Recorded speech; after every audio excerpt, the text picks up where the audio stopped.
ঋণের বোঝায় যারা জর্জরিত, বিষ্ণু ইসলাম চমৎকার একটা দোয়া শিখিয়েছেন। আমাদের অনেকে ঋণের বোঝায় জর্জরিত, আছে না নাই? এদিকে কেউ আছেন?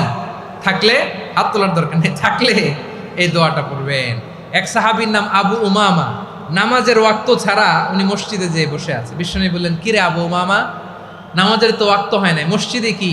সাহাবী বলে, হুমুমুন লাজিমাতনি ওয়া দুয়ুন, নবী গো, ঋণের বোঝায় এমন টেনশনে আছি, ঘরে থাকতে পারলাম না, মসজিদে চলে আসছে। বিষ্ণু বলেন, আমি কি তোমার এমন একটা দোয়া শিখাবো যেটা বললে আল্লাহ তাআলা তোমার ঋণের বোঝা হালকা করে দিবেন?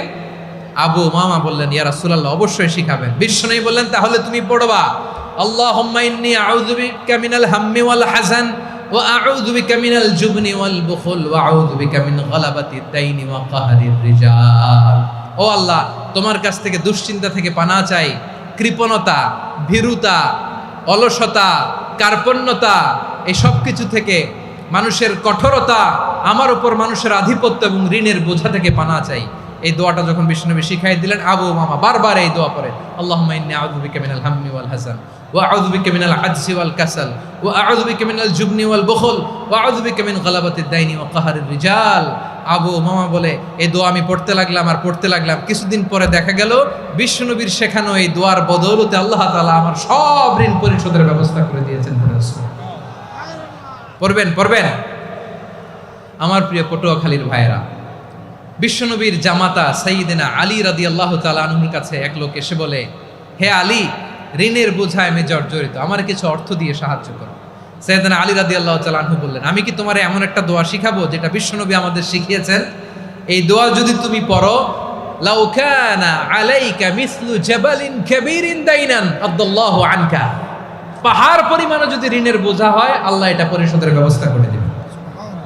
ছোট্ট একটা দোয়া বিশ্বনবী শিখালেন, বললেন, তুমি পড়বা, আল্লাহুম্মা কফিনি বিহালালিকা আন হারামিকা ওয়া আগনিনি বিফাদলিকা আম্মান সিওয়াক। মুখস্থ আছে? হ্যাঁ আছে। আল্লাহুম্মা কফিনি বিহালালিকা আন হারামিক, আল্লাহ তোমার হালাল দিয়ে আমাকে পরিতুষ্ট করো, হারাম থেকে বাঁচিয়ে রাখো, আর তোমার অনুগ্রহে মানুষের মুখাপেক্ষী যেন আমি না হই, আমি যেন সবসময় তোমার মুখাপেক্ষী হয়, ওই তৌফিক দিও। সুবহানাল্লাহ পড়েন। এই দোয়া বেশি বেশি পড়লে ঋণের বোঝা হালকা করে দিবে কে? তাহলে প্রিয় ভাইয়েরা, বিপদে পড়লেই প্রথমে কি পড়বেন? পটুয়াখালী ভুইলা গেছে। বিপদে পড়লেই প্রথমে ইন্না লিল্লাহ কি বলে নিজেকে আল্লাহর কাছে সঁপে দিতে হয়? হাসবুনাল্লাহ। চরম বিপদে দেয়ালে পিঠ থেকে গেছে, তখন লা ইলাহা ইল্লা আনতা সুবহানাকা ইন্নী কুনতু মিনাজ জালিমিন। এরপরে লা ইলাহা ইল্লাল্লাহুল আযীমুল হালিম, এই দোয়া। আকস্মিক বিপদ, হঠাৎ যেন কোনো বিপদ আমাকে পেয়ে না বসে, এটার জন্য বিসমিল্লাহিল্লাযী লা ইয়াদুররু মা ইসমিহি শাইউন ফিল আরদি ওয়ালা ফিস সামাই ওয়া হুয়াস সামিউল আলীম।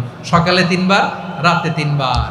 আর মারাত্মক tension, hyper tension, anxiety, depression থেকে বাঁচার জন্য 2 দোয়া, ইয়া হাইয়্যু ইয়া কাইয়্যুম, ইয়া হাইয়্যু ইয়া কাইয়্যুম, মনে থাকবে? আর আল্লাহুম্মা ইন্নী আবদুক, এই দোয়া। ঋণ থেকে বাঁচার জন্য 2 দোয়া, আল্লাহুম্মা ইন্নী আউযু বিকা মিনাল হাম্মি ওয়াল হাযান, এটা। আর আল্লাহুম্মা কফিনি বিহালালিকা আন হারামিকা ওয়া আগনিনি বিফাদলিকা আম্মান সিওয়াক। আর সব সময় পড়ার জন্য একটা আমল দিয়ে যাই, উঠতে বসতে, অফিসে যাচ্ছেন, অফিস থেকে ফিরতেছেন, বসে আছেন, শুয়ে আছেন, ছোট্ট এক শব্দে আমরা যেন বেশি বেশি পড়ি, আস্তাগফিরুল্লাহ। আওয়াজ করে আমার সাথে পড়ুন, আস্তাগফিরুল্লাহ। আবার পড়ুন, আস্তাগফিরুল্লাহ। আল্লাহ রাসূল সাল্লাল্লাহু আলাইহি ওয়াসাল্লাম বলেন, মান লাজিমাল ইস্তিগফার, যে সব সময় এরকম ইস্তিগফারের সাথে লেগে থাকে, জাআলাল্লাহু লাহু মিন কুল্লি দিকিন মাখরাজা, আল্লাহ তাআলা তাকে কোনো বিপদে আটকান না, সে জীবনে আটকাবে না, যে কোনো বিপদে আল্লাহ তার রাস্তা বের করে দিবে। Way out, you will get a way out and solution. সুবহানাল্লাহ। ওয়া মিন কুল্লি হাম্মিন ফারাজা, দুশ্চিন্তা মুক্ত হবে। ওয়ারযুকহু মিন হাইসু লা ইয়াহতাসিব, এমন জায়গা থেকে আল্লাহ রিজিকের বন্দোবস্ত করবে যেটা সে কল্পনাও করে নাই। আওয়াজ করে পড়েন সুবহানাল্লাহ। তাহলে মনে থাকবে আস্তাগফিরুল্লাহর কথা। সব শেষ কথা বলবো, সব শেষ। আমার প্রিয় ভাইয়েরা, এটা গেল নিজের বিপদ। কিসের বিপদ? নিজে যদি বিপদে পড়েন। অন্যের বিপদ যদি দেখেন, এটার জন্য একটা দোয়া আছে।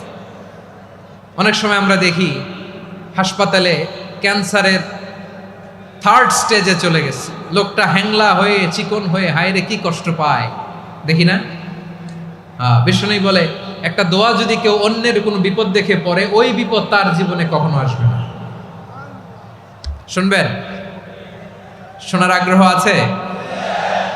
অনেক সময় হয় যে আমরা মহাসড়ক দিয়ে যখন চড়ি, দুর্ঘটনায়, আইরে আল্লাহ, দুর্ঘটনায় মানুষের মাথা একদিকে, দেহ আরেকদিকে, ব্লিডিং, এরকম হয় না? আল্লাহ তুমি হেফাজত করো। বিশ্বনবী বলেন এই দুর্ঘটনা দেখে কেউ যদি এই দোয়াটা পড়ে, তার জীবনে সে কোনোদিন এরকম অ্যাক্সিডেন্টের সম্মুখীন হবে না। শুনবেন? বিশ্বনবী বলেন অন্যের বিপদ দেখে কেউ যদি পড়ে, আলহামদুলিল্লাহিল্লাযী আফানি মিম্মা বাতালাকা বিহি ওয়া ফাদ্দালানি আলা কাসীরিন মিম্মান খালাকা তাফদীলা, মানে প্রশংসা সেই আল্লাহর যে আল্লাহ তাআলা তোমাকে যেই জিনিস দিয়ে পরীক্ষা করেছে, আমাকে ওইটা থেকে বাঁচিয়ে দিয়েছে। তোমাকে আল্লাহ যেই বিপদে ফেলেছে, আমাকে ওই বিপদ থেকে তিনি মুক্ত রেখেছে, আর তার অনেক সৃষ্টির উপর আমাকে তিনি প্রাধান্য দিয়েছে। সুবহানাল্লাহ পড়েন। যে কোনো বিপদ, কারো ক্যান্সার দেখে যদি এই দোয়াটা আপনি বিশ্বাসের সাথে পড়েন, জীবনে কোনোদিন ক্যান্সার রোগে আক্রান্ত হবেন না। দুর্ঘটনা দেখে যদি পড়েন, ওই দুর্ঘটনা আপনাকে স্পর্শ করবে না। যে কোনো কারো বিপদ দেখে যদি কোনো বিশ্বাসী বান্দা এই দোয়া পড়ে, বিশ্বনবী বলেন লাম ইউসিবহু যালিকাল বালা, ওই বিপদ তাকে আর ধরবে না। উফিয়া মিনহু মিন যালিকাল বালা কাইনাম মা কান, সে যতদিন হায়াত পাবে কোনোদিন ওই বিপদ তাকে স্পর্শ করবে না। এই দোয়াটা পড়তে রাজি আছেন আমার প্রিয় ভাইরা? তাহলে পুরো আলোচনার সেন্ট্রাল থিম হচ্ছে আমাদের জীবনে বিপদ আসবে, কষ্ট আসবে, দুঃখ আসবে, কিন্তু বিপদে আপদে আমরা হাল ছেড়ে দিব না, হতাশ হব না। মুমিন হতাশ হয় না, নিরাশ হয় না, হাল ছেড়ে দেয় না। মুমিন ভরসা রাখে একজনের উপর। আওয়াজ করে বলুন যিনি কে? বিপদে পড়লে আমাদেরকে উদ্ধার করে কে? আবার আমাদেরকে যদি কোনো নেয়ামত আল্লাহ দিতে চান, ওইটা কেড়ে নেওয়ার ক্ষমতা কারো আছে? তাহলে আমরা কানেক্টিভিটি বাড়াবো কার সাথে? আমাদের প্রার্থনার ফরিয়াদের হাত তুলবো কার কাছে? রাজি আছেন পটুয়াখালীর ভাইয়েরা? মনে থাকবে কথাগুলো? আল্লাহ তাআলা আমাদের সবাইকে কথাগুলো বোঝার ও আমল করার তৌফিক দান করুন। সাইয়েদনা আদম আলাইহিস সালাম ভুল করে যখন নিষিদ্ধ গাছের ফুল খেয়ে ফেললেন, ফল খেয়ে ফেললেন, আল্লাহ বললেন আদম ক্ষমা পেতে চাইলে তুমি আর হাওয়া মিলে স্বীকৃতি দাও, পাপের স্বীকৃতি আর পড়ো রব্বানা যালামনা আনফুসানা ওয়া ইল্লাম তাগফির লানা ওয়া তারহামনা লানাকুনান্না মিনাল খাসিরিন। ও আল্লাহ, আমি আদম আর হাওয়া যালামনা আনফুসানা, আমরা আমাদের নফসের উপর বড্ড জুলুম করেছি।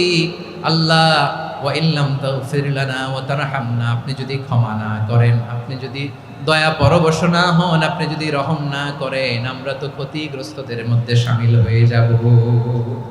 এই দোয়া করার সাথে সাথে সাইয়েদনা আদম আর হাওয়া আলাইহিস সালামকে ক্ষমা করে দিলেন কে?